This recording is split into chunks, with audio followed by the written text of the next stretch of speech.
오늘은 출애굽기 8장 20절에서 24절까지의 말씀인데요. 하나님의 백성이 해야 할 일이란 제목으로 같이 함께 말씀을 나누겠습니다. 어, 계속해서 저희가 지금 이제 애굽 땅에 내려지는 재앙들을 살펴보고 있는데, 오늘 이 네 번째 재앙인 파리 재앙이 애굽 땅에 내려지는 모습을 기록하고 있습니다. 그런데 이 네 번째 재앙이 임하는 모습을 보면 그냥 단순하게 하나님께서 바로왕과 애굽 백성들을 심판하시고 이스라엘 백성들을 구원하시기 위한 일을 하고 계시는 것뿐만 아니라 하나님의 역사 속에서 하나님의 백성들이 감당해야 할 역할이 있다는 것을 알게 됩니다. 여러분, 하나님은요, 모든 것 가운데서 일하고 계십니다. 그러나 하나님의 백성인 우리도 하나님을 위해서 감당해야 할 역할이 분명히 있습니다. 그래서 오늘 본문 20절을 한번 보시겠어요? 어, 하나님께서 모세에게 이렇게 말씀하십니다. 20절 보겠습니다. 여호와께서 모세에게 이르시되 아침에 일찍 일어나라 바로 앞에 서라. 그가 물 있는 곳으로 나오리니 그에게 이르기를 여호와께서 이와 같이 말씀하시기를 내 백성을 보내라. 그러면 그들이 나를 섬길 것이니라. 아멘. 네. 하나님이 모세에게 아침에 일찍 일어나서 바로왕 앞에 서라 이렇게 명령하고 계십니다. 바로가 물가로 나오게 될 텐데 그것을 보거든 하나님께서 말씀하신 그 말씀을 전달하라 이런 명령을 주시는 거죠. 그런데 지금 모세가 바로왕 앞에 서는 것은요 굉장히 부담스러운 일입니다. 왜 그러냐면 앞에서 행하였던 여러 이 세 가지 재앙들을 통해서 지금 바로왕의 심기가 굉장히 불편해져 있습니다. 어 그 상황에서 이 일을 주도하고 있는 모세와 아론이 바로왕 앞에 서는 건요 굉장히 불편한 일이죠.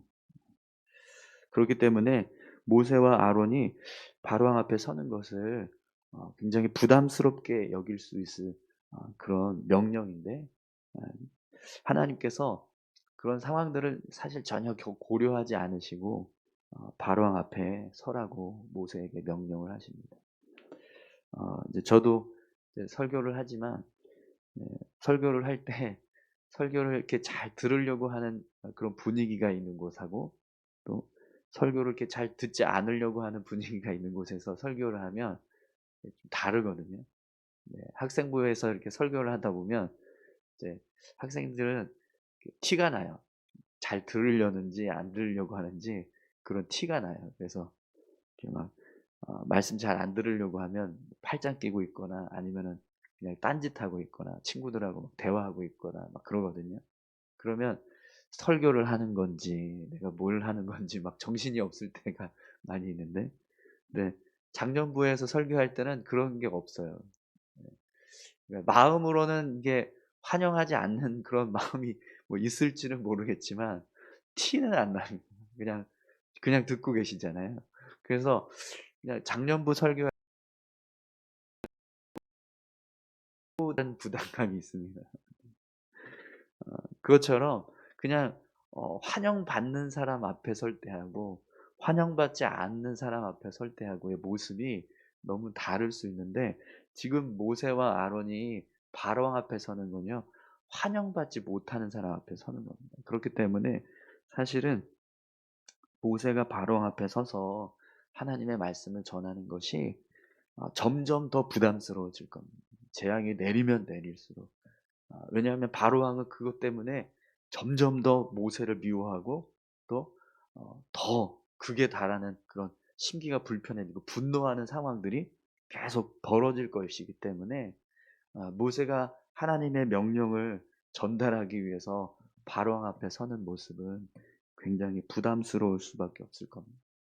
그래서 만약에 모세가 예전의 모습이었다면 하나님께 바로왕이 지금 화가 많이 나 있는데 어 제가 지금 어떻게 바로왕 앞에 섭니까? 이렇게 말을 할 수 있는 그런 상황인 거예요. 그런데 모세는 더 이상 하나님의 말씀 앞에 다른 말을 하지 않습니다. 그리고 그대로 하나님의 말씀에 순종해서 바로 앞에 서는 거죠. 여러분, 저는 이 하나님께서 모세에게 바로 앞에 서라라고 말씀하시는 이 모습 속에 오늘 우리 그리스도인들이 이 땅에서 살아가면서 어떤 삶을 살아가야 하는가, 어떤 삶의 모습을 이루어 가야 하는가, 그것을 보게 됩니다. 여러분, 오늘 본문의 말씀은요, 우리가 세상 앞에 어떤 역할을 감당해야 하는가, 그것을 가르쳐 줍니다. 여러분, 우리는 세상 앞에서요, 하나님을 대변하는 자로 살아가야 합니다. 세상이 우리를 어떤 시선으로 보든지 상관없이 세상 앞에서 담대하게 서서 하나님의 말씀을 전하는 하나님의 증인으로 살아가야 한다는 거예요. 세상이 우리를 미워하고 또 증오하고 또 우리를 거부하고 부정해도 우리는요, 계속해서 그렇게 하나님의 증인으로, 하나님의 대변자로 말씀을 전하고 하나님의 뜻을 증거하는 삶을 살아가야 합니다. 그럼 여러분, 왜 우리가 그런 세상 앞에서 하나님의 말씀을 전하는 증인으로 살아가야 할까요? 이 세상은 아무리 하나님을 거부하고 또 하나님을 대적한다 할지라도 하나님의 말씀이 필요한 곳이기 때문에 그렇습니다. 세상은 여전히 하나님의 말씀을 듣고 변화되어야 하는 수많은 사람들, 수많은 죄인들이 있기 때문에 하나님께서 그들을 변화시키시기 위해서 하나님의 사람들을 세우시고 또 하나님의 뜻을 전하게 하신다는 거예요. 그렇기 때문에 우리는 어떤 상황에서든지 세상 앞에서 하나님의 증인으로서 하나님의 말씀을 전하는 자로 하나님의 뜻을 증거하는 삶을 살아가야 합니다. 오늘 바로왕 역시 계속해서 하나님의 말씀을 듣고 깨닫지 못해서 변화되지 못하고 있을 뿐이지 사실은 바로왕 자신조차도 하나님의 말씀을 듣고 변화되어야 할 그냥 죄인일 뿐이에요. 한 영혼일 뿐입니다. 그렇기 때문에 하나님께서 모세를 계속해서 바로 앞에 세우게 하시는 겁니다. 그에게 하나님의 말씀을 듣고 변화되게 하시고 여호와 하나님이라고 하는 분을 인정하게 만들기 위해서. 여러분, 오늘 저와 여러분들이 이 세상 앞에서 하나님을 거부하고 아무리 대적을 해도 하나님을 향해서 대적하는 그런 모습들을 보여준다 할지라도 하나님의 말씀이 증거될 수 있도록 오늘 저와 여러분들이 세상 앞에 설 수 있기를 소망합니다. 세상에는요, 아직도 변화되어야 할, 하나님이 구원하셔야 할 많은 사람들이 있습니다. 그들을 향해서 하나님은 우리에게 말씀을 전하고 진리를 선포하고 복음을 증거하고 또 하나님이 살아계시다는 것을 보여주시길 원하십니다. 우리가 살아가는 삶의 모습을 통해서 또 하나님 우리의 입술을 통해서 우리가 행하는 어떤 그런 행위를 통해서 끊임없이 하나님의 말씀이 하나님의 뜻이 증거되는 그런 증인의 모습으로 살아가기를 하나님 원하신다는 거죠. 오늘 저와 여러분들이 그렇게 모세처럼 모세가 바로왕 앞에 서게 하시는 것처럼 저와 여러분들도 세상 앞에서 믿지 않는 사람들 앞에서 그렇게 담대하게 서서 하나님의 말씀을 전하는 증인이 다 되시기를 바랍니다. 네. 또 여러분 오늘 본문 말씀을 보면 모세뿐만 아니라 이 재앙이 임하는 모습을 통해서도 하나님께서 우리 그리스도인들이 어떻게 살아가야 하는가 하나님의 어떤 증인으로서의 모습을 보여주는 분명한 모습이 있습니다. 재앙이 임하는데요. 애굽 땅과 이스라엘 백성들이 살고 있는 고센 땅이 구별이 돼요. 구분이 되어서 재앙이 임하는 모습을 하나님께서 말씀하십니다. 우리 21절에서 23절까지 보겠습니다. 내가 만일 내 백성을 보내지 아니하면 내가 너와 내 신하와 내 백성과 내 집들의 파리떼를 보내리니 애굽 사람의 집집에 파리떼가 가득할 것이며 그들이 사는 땅에도 그러하리라.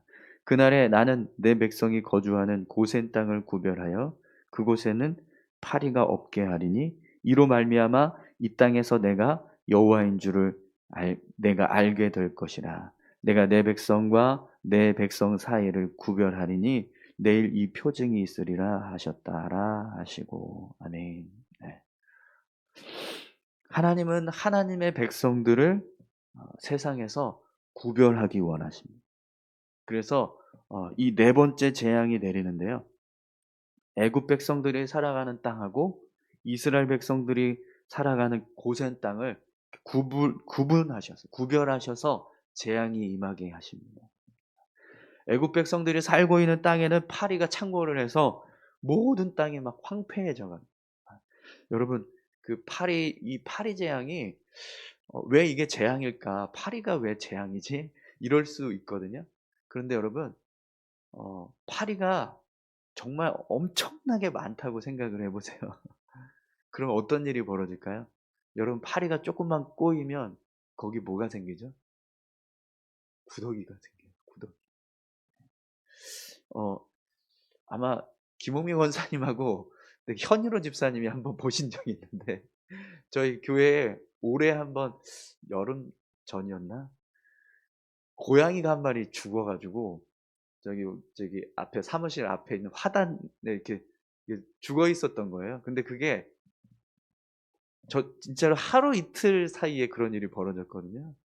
근데도 파리가 꼬이니까 그 안에 구더기들이 어마어마하게 생겨가지고 현일호 집사님이 그걸 이렇게 치워서 묻었는데 그때 막, 막 너무 역겨워가지고 막 구역질 하시면서 그걸 이렇게 치우셨었거든요. 그만큼 파리가 꼬이니까 그게 그 사체가 고양이 사체가요 그냥 완전히 다 그냥 구더기로 바글바글한 그런 상황이 만들어집니다. 네, 이 파리떼가 꼬이면은요 모든 것 가운데 다 붙어서 그게 이제 알을 까고 막 갉아먹고 이런 상황이 벌어지는 거예요. 그러면 애굽 땅에 있는 모든 사람들의 음식부터 시작해서 식물까지 다 그런 파리가 다 붙어서 거기에 알을 까고 구더기를 낳고 막 이제 가축들에 붙어서 구더기가 생기고 이런 일이 벌어지는 거죠. 그러니까 오늘 본문에서도요. 이 재앙으로 인해서 그 땅이 황폐하였더라 이렇게 기록을 합니다. 그러니까 이 파리 재앙이 뭐 이렇게 대수롭나 파리떼가 뭐 얼마나 큰 재앙일까 하지만 어마어마한 이 상황들이 벌어지는 아주 끔찍하고 네, 정말 역겨운 그런 상황들이 이 땅에서 벌어지게 된 거예요. 그런데 애굽 백성들이 살아가는 땅에는 이런 일이 벌어지고 있는데 이스라엘 백성들이 살고 있는 고센 땅에는요 파리가 한 마리도 없다라는 거예요. 그럼 여러분 왜 하나님께서 이런 일을 행하실까요? 하나님의 백성을 통해서 하나님이 어떤 분이신지를 분명하게 보여주시기 위해서 오늘 말씀에서도 이 땅에서 내가 여호와인 줄을 내가 알게 될 것이라 이렇게 말씀하십니다. 하나님을 섬기고 하나님을 의지해서 살아가는 사람을 하나님께서 어떻게 지키시고 보호하시는가, 어떻게 돌보시는가, 그걸 하나님의 백성들을 통해서 증명해 보여주시겠다라는 거죠. 여러분, 하나님은 세상을 향해서 하나님의 주인이시라는 사실을 보여주기 원하세요. 그래서 하나님의 백성들을 통해서 그 모습을 나타내시는 겁니다. 오늘 저와 여러분들의 삶에도 하나님께서 은혜를 주시는 이유는 바로 하나님이 이 세상의 주관자, 이 땅을 다스리시고 창조하시고 주관하고 계시는 주인이시라는 사실을 보여주시기 위해서, 그래서 우리를 선택하시고 우리의 삶에 은혜를 주신다는 거죠. 할렐루야. 네. 오늘 저와 여러분들에게도 그런 은혜가 충만하게 임하기를 소망합니다. 오늘 24절 말씀을 한번 보시겠어요? 여호와께서 그와 같이 하시니 무수한 파리가 바로의 궁과 그의 신하의 집과 애굽 온 땅에 이르니 파리로 말미암아 그 땅이 황폐하였더라. 여러분 이 모습은 분명한 한 가지 사실을 우리에게 알려주고 있습니다. 하나님 앞에서 온전히 서지 않으면 이렇게 하나님의 진노 앞에 설 수밖에 없다. 이걸 지금 분명하게 보여줍니다. 애굽 백성들이 살아가는 땅, 하나님을 멀리하고 있고 하나님의 말씀을 거부하고 있고 하나님의 뜻대로 살지 않고 있는 사람들을 향해서 하나님이 어떤 진노를 쏟아내시는가, 그걸 보여주는. 여러분, 하나님은 우리를 통해서 하나님이 세상의 주인이라는 사실을 보여주기 원하십니다. 그래서 하나님의 백성들에게만 함께 하시는 특별한 은혜를 허락하십니다. 오늘 저와 여러분들이 하나님의 백성으로 세상 앞에 온전히 설 수 있기를 소망합니다. 오늘 우리의 삶을 통해서 하나님의 증인되는 하나님의 은혜가 특별히 우리의 삶 가운데 임하여서 그 은혜를 이렇게 사람들에게, 믿지 않는 사람들에게, 세상을 향해서 계속해서 우리가 비춰줌으로 하나님 살아계시는구나, 하나님이 역사하고 계시는구나, 하나님이 이 세상의 주인이시구나, 이 모습을 우리가 증거하는 그런 귀한 삶을 우리가 살아갈 수 있기를 간절히 소망합니다. 우리 시간 같이 함께 다 같이 기도하겠습니다. 함께 기도하실 때 하나님, 오늘 우리의 삶을 통해서 하나님이 주인 되신다는 사실, 하나님이 이 땅의 주관자 되신다는 사실을 우리가 증명하면서 살아갈 수 있도록 하나님 우리에게 은혜 주십시오. 이스라엘 백성들에게만 재앙이 임하지 않는 것처럼 그렇게 오늘 우리의 삶 가운데 하나님께서 부어주시는 특별한 은혜로 인하여 하나님이 살아계시다는 것을 우리가 이 세상 가운데서 나타낼 수 있는 그런 하나님의 증인으로 온전히 살아갈 수 있게 해달라고 우리 다 같이 함께 기도하시겠습니다. 하나님 아버지, 감사합니다. 우리의 삶을 인도하시고 함께 하시는 하나님, 오늘